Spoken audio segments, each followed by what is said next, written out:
Dr. Bryant. Now, I know y'all finna be mad at me. I don't care. I don't care. Okay, so my platform is different. So, you know, Dr. Bryant, I guess she's a University of Phoenix degreed psychologist, okay, specializes in relationships.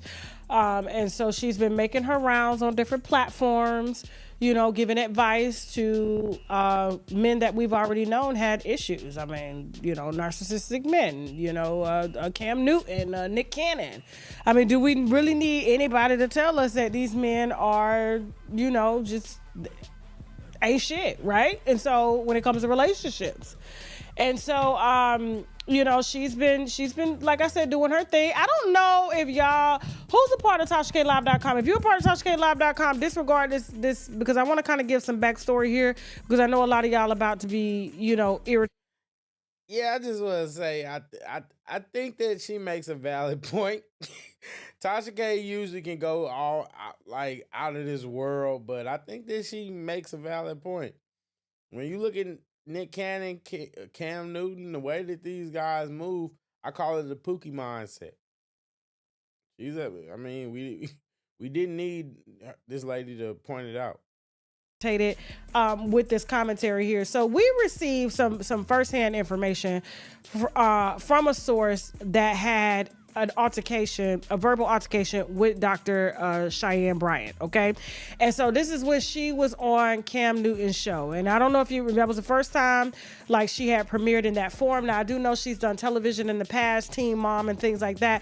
But for her to, you know, she's been out here, she's been trying to rebuild her brand, she's been trying to reestablish herself, she's been trying to be seen in a certain light, and so she needed a platform and a subject matter in order to get into that space, because the red pill, blue pill space, everybody's been seeing it, the relationship space, the Kevin Samuel space, the, you know, the Kendra G space, all of that is booming right now. And so this is where the money is, especially in this particular category. And so she is now branding herself as that. So she's gone from, you know, counseling teenagers and being on different reality shows to now specifically talking about things that people are interested in, which is, you know, am I going to be able to find a husband? What's wrong with the men out here? Black women still can't find a man, all this and that there. And so it's a great lane to get in, especially if you're trying to.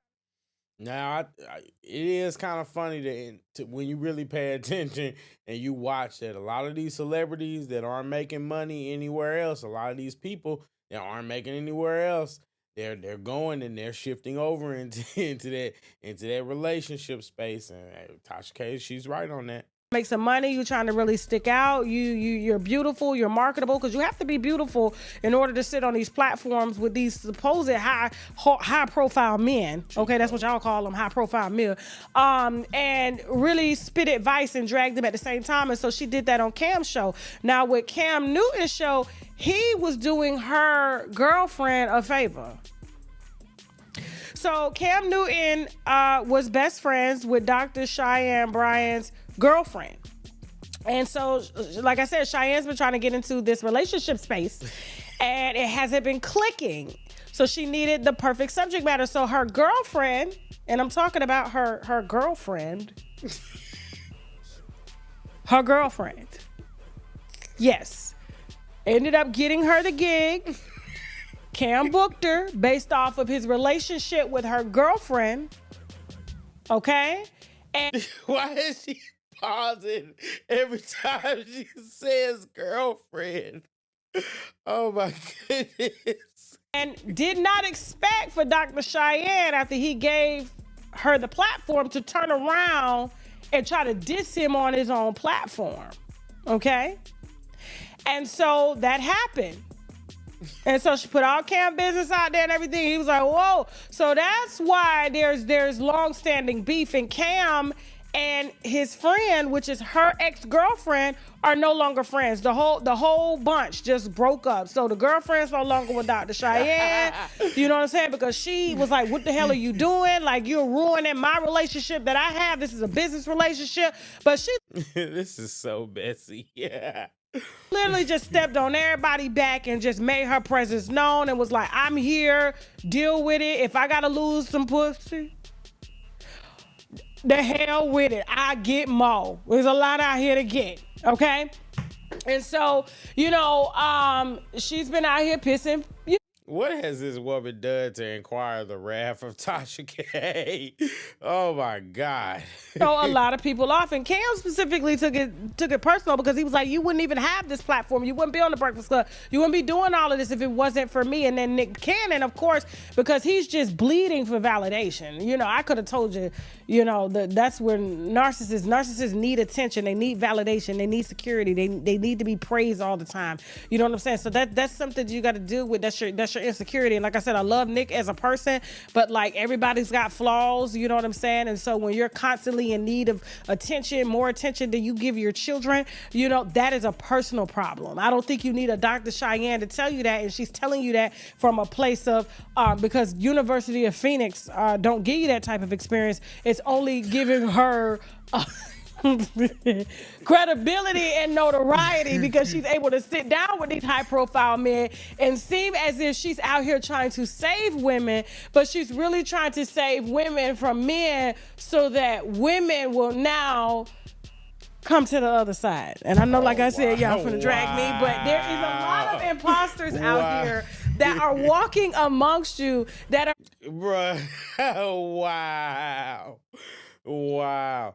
And see, I take these things with a grain of salt because, Tasha K, I know for a fact that she said things that are 100% not true. But look, this is great though.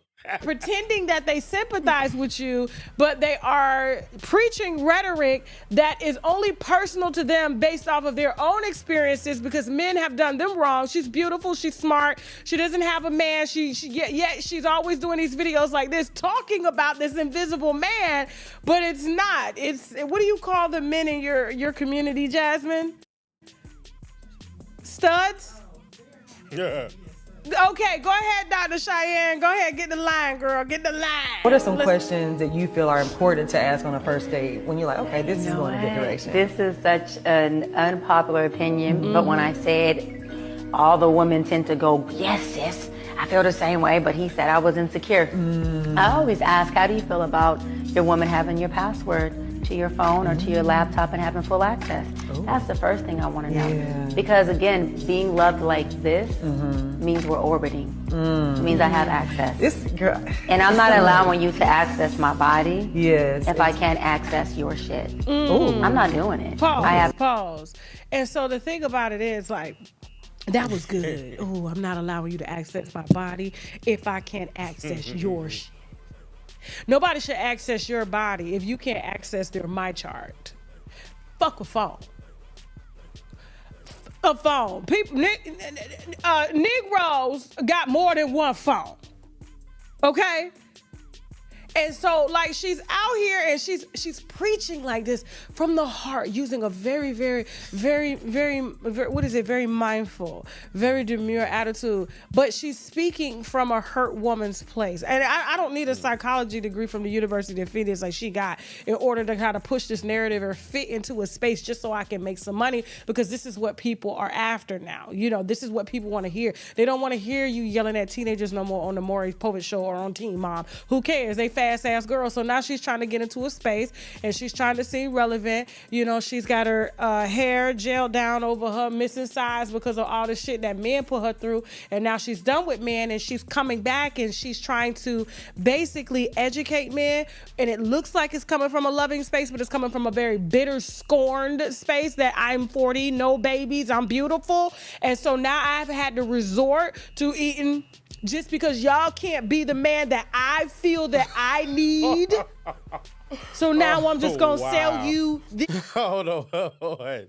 See, because the thing is, I actually was not familiar with Dr. Cheyenne Bryant until I saw the Cam Newton interview, and so honestly, I mean, I've looked into her a little bit, but so I don't know how much of what Tasha K is saying is hyperbole and which one is just just her being her, but let's just be honest. I mean, to some degree, what she's saying is valid, because when you see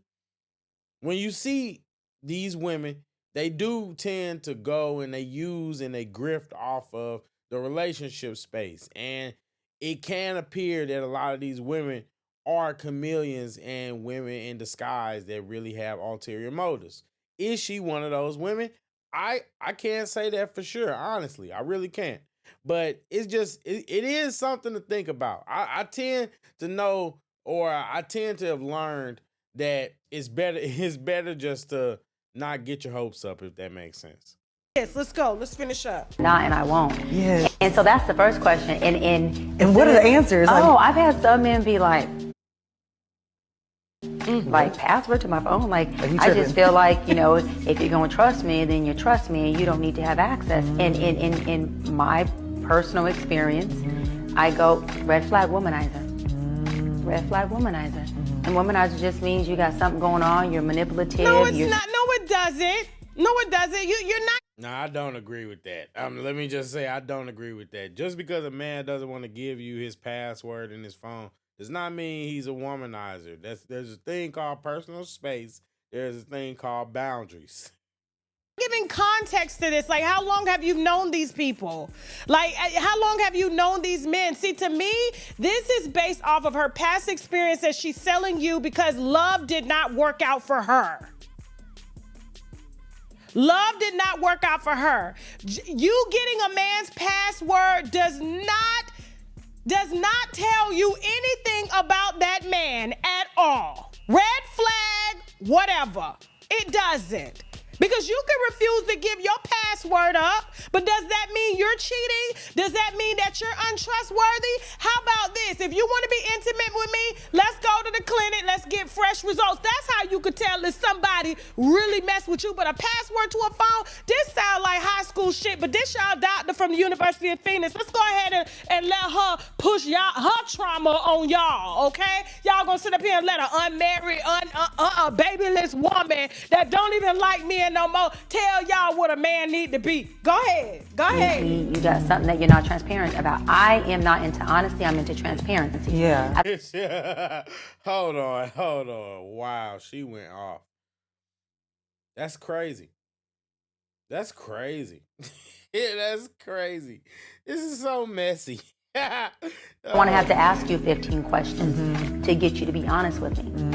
I like transparency. Yes. Baby, I was on my way home and I got an email from my ex-girlfriend and I forwarded to you. This is what she said. Okay, Daddy, you hungry? I got dinner cooked. That's me. That sounds like an alibi. Who gotta do all that? Do you understand? This is why a lot of people I feel are single, because you're listening to people like that are just not, in my opinion, authentic. They're not telling you where their information is coming from. Everybody has an intention. What is your intention? Why are you out here speaking like this? Why? You know, it doesn't, like I said, it doesn't take a right. Look, I'm gonna let her go off, but I think that what she just said is something that is worth considering. Should you really be taking relationship advice from somebody who's not married? Is a person who is not married qualified to give you relationship advice? Especially if you're trying to actually do something like, I don't know, actually get married and start a family.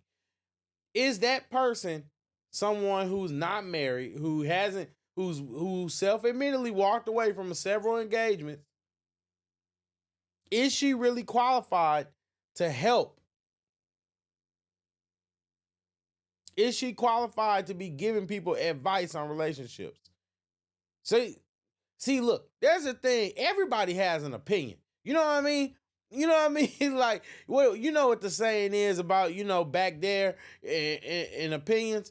But there's a such thing called a qualified opinion. And with qualified opinions, you have to really be careful, because I'm never going to get up here and give anybody, a married couple or anybody, relationship advice. I can tell you what not to do. I can tell you how to fail. But I cannot tell you how how to be happily married. I cannot, and I'm not gonna get up here and do that. If you notice, I don't come up here and give relationship advice or talk from that perspective. Because in that arena, I don't have a qualified opinion. I'm not married. So I think that what Tasha K is saying, as crazy as she is, and like I said, I don't know which part of it is hyperbole and which part is just a straight facts. I don't know. We know that Tasha K will lie, but that doesn't mean that what she's saying outside of the accusations isn't true, isn't valid. Scientists have figured out men like Nick Cannon are narcissistic. Why? Because they've been given everything their entire life. And the moment that they don't get it, the moment they don't receive praise because they've been in the limelight their whole life, they feel insecure. They have to feel needed. They have to feel wanted. They have to feel loved. It doesn't take a doctor to do that, to figure that out. And furthermore, why are these women chasing these high profile men, which are in high demand by everybody? Why would you even want a man like that? Doctor. You shouldn't even be telling women to even chase men that are in high profile positions like that, because one, they're not gonna be the only one. But because she is in a high profile position, these are the men that are available to her. These are the men that have scorned her. And this is why she's trying to push this high school, oh, I need your password on your phone information as relationship advice. Show me a successful relationship. Show me that you've been through and worked through the things with a man as normal people do. Show me what my grandmama them showed me. Don't come out here preaching and you not living by what you preach. This why I don't like her. And I can't wait till her girlfriend get out here and expose her ass. Trying to call my team to tell me to take down the video. Do you take down, hey, if I take down the video, show your degree. How about that? How about that? I'll take down the video if you show where you graduated from. My patient's cancer treatment had him in the hospital. We arranged for his Well, I think that's a good place to end it, but oh my goodness gracious. Whew. I think she's right though. I think that people that are out here living by what they don't preach, I think we've seen it with other podcasters, other YouTubers, other content creators getting exposed because they don't live by what they preach or what they say. And I think that comes with not having integrity. And if you don't have integrity, guess what? They're gonna be able to, like, everything that come, like, you can't escape it. I don't want to. You can't miss the words. It's just, I gotta tell the truth. You can't escape it. You can't escape it. The things you do in the dark are the things that are going to come to light, and eventually it's going to reap its ugly head. So there's no need for you to be trying to hide it, pretending. No, just be authentic. If you're authentic, then guess what? People can't use it against you. That's the truth. So, I mean, like I said, I don't know which part of what Tasha K said is true, but I do know that people that are living what they don't preach and getting up and preaching and trying to convince people of certain things, convince people to follow a certain narrative, convince people to follow a certain mindset, destructive mindsets, problematic mindsets. That's the truth. That's the truth. So, I mean, like I said, Tasha K, she was cooking. She's insane, but she was cooking. So, that being said, like and subscribe to the video. Appreciate you, and salute.